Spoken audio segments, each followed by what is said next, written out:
आज का ये विशेष प्रवचन एक ऐसे बहुत ज़रूरी विषय पर केंद्रित है जिस पर अभी तक शायद ही किसी ने खुलकर बात की हो। ये एक ऐसी गहरी चिंता है जो हमारी तकनीकी प्रगति और हमारे ग्रह के मौलिक प्राकृतिक संतुलन के बीच छिपी हुई है। हम इस अनकहे जोखिम का शांत अवलोकन करेंगे। क्या हमने कभी इस बात पर सोचा है कि हमारी पृथ्वी अंतरिक्ष में किसी बहुत ही पतले तार पर टिकी हुई है? क्या सूरज और धरती के बीच का ये रिश्ता किसी बहुत बड़े चमत्कार से कम है? क्या विज्ञान की हमारी बहुत बड़ी खोजें इस अद्भुत संतुलन को अनजाने में ही तोड़ सकती है? ये वो साधारण और सीधे सवाल है जिनके जवाब हम आज इस प्रवचन में खोजने का प्रयास करेंगे। ये कोई मुश्किल बात नहीं होगी, बल्कि ये तो एक शांत मन का अवलोकन होगा जो हमें अपने घर की सुरक्षा के बारे में बहुत कुछ सिखाएगा। इस विशाल अंतरिक्ष में हमारी धरती एक बहुत ही खास जगह है। ये बात हम सबको पता होनी चाहिए। ये किसी जादू से कम नहीं है कि ये ग्रह सूरज से एकदम सही दूरी पर है। ये दूरी ना तो इतनी कम है कि हम जलकर राख हो जाए और न ही इतनी ज़्यादा कि हम बर्फ बन जाए।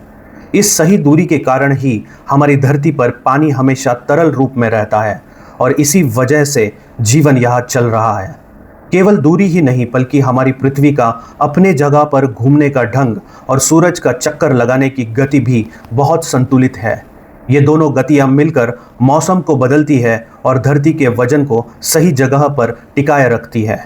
अगर ये चक्कर लगाने की गति या रास्ता थोड़ा सा भी बदल जाए तो क्या होगा? ये बदलाव एक बहुत बड़ी विपत्ति ला सकता है। अगर पृथ्वी सूरज के बहुत पास चली गई तो गर्मी बहुत बढ़ जाएगी, पहाड़ों की बर्फ पिघल जाएगी, समुद्र का पानी ऊपर आ जाएगा और बहुत सारे शहर डूब जाएंगे। इसके उलट अगर पृथ्वी दूर चली गई तो सब कुछ जम जाएगा, बहुत कड़ाके की ठंड पड़ेगी और जीवन की हर चीज़ थम जाएगी। ये एक बहुत नाजुक संतुलन है जिसे हमें हर हाल में समझना होगा। पृथ्वी का ये संतुलन केवल हवा और पानी का ही नहीं, ये तो इसके अंदर मौजूद हर चीज़ के वजन और फैलावट का भी संतुलन है। धरती पर मौजूद हर पहाड़, हर जंगल, हर नदी, यहाँ तक कि एक छोटा सा कंकड़ भी इस बहुत बड़ी व्यवस्था को बनाए रखने में एक भूमिका निभाता है। ये ऐसा है जैसे किसी बहुत बड़ी मशीन का पुर्जा हो, जहाँ हर छोटे से छोटे पुर्जे का सही जगह पर होना बहुत ज़रूरी होता है। जब हम अंतरिक्ष में खोज करने की बात करते हैं, जब हम अपने बड़े यानों को दूर के ग्रहों और चांद पर भेजते हैं, तब हमें एक बहुत ही ज़रूरी बात पर ध्यान देना चाहिए। मेरा मानना है कि जब हम इन भारी अंतरिक्ष यानों को धरती से बहुत दूर भेज देते हैं, तब हम अनजाने में ही धरती के वजन को उठाकर किसी और जगह पर रख रहे होते हैं। एक अंतरिक्ष यान जिसका वजन कई टन हो सकता है, वो केवल मशीन नहीं होती, वो तो धरती के अंदर से निकाले गए तत्वों जैसे लोहा, तांबा और अन्य भारी धातुओं का ही एक बहुत बड़ा संग्रह होता है। जब हम इन धातुओं को धरती से बाहर निकालते हैं और उन्हें अंतरिक्ष में हमेशा के लिए छोड़ आते हैं, तो ये एक तरह का स्थायी स्थानांतर हो जाता है। बहुत सारे लोग ये कह सकते हैं कि एक छोटे से यान का वजन तो धरती के सामने कुछ भी नहीं है। गणित के हिसाब से ये बात सही हो सकती है, लेकिन प्रकृति के संतुलन के नियम बहुत अलग होते हैं।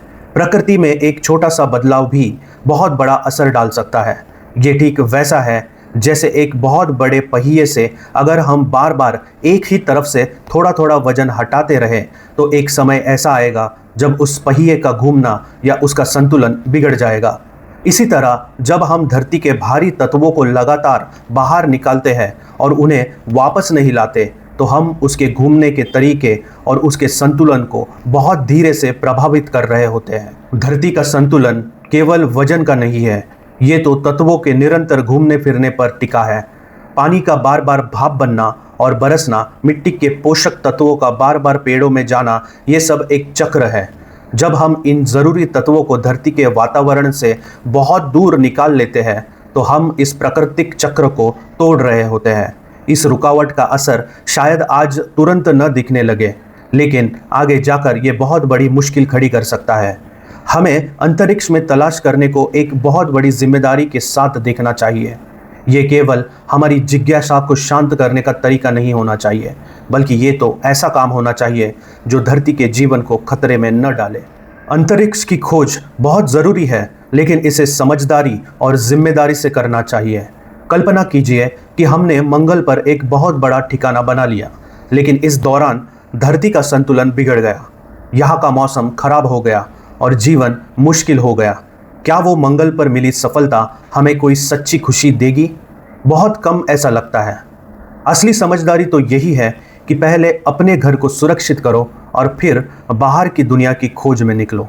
हमें अपने अंतरिक्ष कार्यक्रमों के हर काम के परिणाम के बारे में बहुत सतर्क रहना चाहिए। हमें ये पक्का करना चाहिए कि हमारे द्वारा भेजे गए यान धरती के प्राकृतिक संतुलन पर कोई बुरा असर न डाले। ये एक ऐसी सावधानी है जिसे भूलना बहुत बड़ी गलती साबित हो सकती है। इस समस्या का समाधान विज्ञान और अच्छी सोच के मेल में है। हमें ऐसे अंतरिक्ष यान बनाने होंगे जो धरती के बहुत कम तत्वों का इस्तेमाल करें। हमें ये सीखना होगा कि हम अंतरिक्ष में ही चीज़ों का इस्तेमाल कैसे करें ताकि हमें बार बार धरती से भारी सामान न ले जाना पड़े। ये एक बहुत अच्छा रास्ता हो सकता है। एक और बहुत ज़रूरी बात यह है कि हमें ऐसे तरीके खोजने चाहिए जिससे हम इस्तेमाल किए गए तत्वों को वापस धरती पर ला सकें, या कम से कम उन्हें अंतरिक्ष में इस तरह से संभालें कि वे धरती के संतुलन को बिगाड़े नहीं। ये एक बहुत बड़ी वैज्ञानिक चुनौती है, लेकिन ये हमारी जिम्मेदारी भी है। कभी कभी ऐसा महसूस होता है कि इंसान अपनी तुरंत की इच्छाओं में इतना खो जाता है कि वो भविष्य की बहुत बड़ी चुनौतियों को भूल जाता है। ज्ञान की प्यास और नई चीज़ों की खोज बहुत ज़रूरी है, लेकिन ये इच्छा कभी भी खुद को नुकसान पहुंचाने का कारण नहीं बननी चाहिए। समझदार लोग वो होते हैं जो अपने कामों के बहुत दूर के परिणामों को भी पहले से ही देख लेते हैं। धरती का संतुलन कोई रुकी हुई चीज़ नहीं है, ये तो एक लगातार चलता हुआ तालमेल है। इसमें हर पल बदलाव होते रहते हैं, लेकिन ये बदलाव एक प्राकृतिक सीमा के अंदर होते हैं। जब हम इंसान अपने कामों से इस सीमा को तोड़ते हैं तो प्रकृति बहुत बड़ी और कठोर प्रतिक्रिया दे सकती है। हमें ये कभी नहीं भूलना चाहिए कि हमारी तकनीक कितनी भी आगे क्यों न बढ़ जाए, हम अंत में इस धरती नामक ग्रह के एक बहुत छोटे से हिस्से हैं। हमारा जीवन पूरी तरह से इसके प्राकृतिक सहारे पर टिका हुआ है। इस सहारे को कमज़ोर करना बहुत खतरनाक हो सकता है। हमें इस बात को मानना होगा कि धरती के हर तत्व का अपना एक बहुत गहरा मूल्य है, जो उसके केवल वजन से कहीं बहुत ज़्यादा है। ये तत्व केवल धातु या मिट्टी नहीं है, ये तो जीवन की एक बहुत बड़ी और सुंदर कहानी के पन्ने हैं। इन पन्नों को बिना सोचे समझे इधर उधर बिखेरना बहुत बुरा हो सकता है। आज के इस प्रवचन का बहुत सीधा सा मतलब यही है कि हमें एक बहुत ही संतुलित सोच अपनानी होगी। अंतरिक्ष में देखना अच्छा है, लेकिन हमारी नज़र हमेशा धरती के स्वास्थ्य पर टिकी रहनी चाहिए। ये एक बहुत ही ज़रूरी विचार है जिस पर हर व्यक्ति को बहुत ध्यान से सोचना चाहिए। ये एक बहुत सुंदर कल्पना है जहां हम अपने विज्ञान का उपयोग केवल अपनी खोज को आगे बढ़ाने के लिए नहीं, बल्कि धरती को और सुरक्षित और संतुलित बनाने के लिए करते हैं। ये एक बहुत ही नेक इरादा होना चाहिए। ये जिम्मेदारी हमें आने वाले पीढ़ियों के लिए एक अमानत के रूप में मिली है। हमें ये पक्का करना होगा कि जब भविष्य के बच्चे अंतरिक्ष की ओर देखें तो उन्हें एक बहुत ही सुरक्षित और सुंदर धरती भी दिखाई दे। उनकी कल्पनाओं को उड़ने के लिए एक मजबूत नींव होनी चाहिए। यही हमारी सबसे बड़ी जीत होगी और यही हमारी सच्ची समझदारी भी होगी। जीवन में सच्ची शांति और स्थिरता तभी मिलती है जब हम अपने चारों ओर के संतुलन का सम्मान करते हैं। धरती का ये बाहर का संतुलन और इंसान का अंदर का संतुलन एक दूसरे से जुड़े हुए हैं। एक का सम्मान दूसरे के लिए बहुत अच्छा रास्ता खोलता है। ये एक बहुत अच्छा और बहुत गहरा विचार है। तो आइए हम सब इस जागरूकता के साथ अपने कदम आगे बढ़ाएं कि हम धरती के रखवाले हैं, न कि उसे लूटने वाले।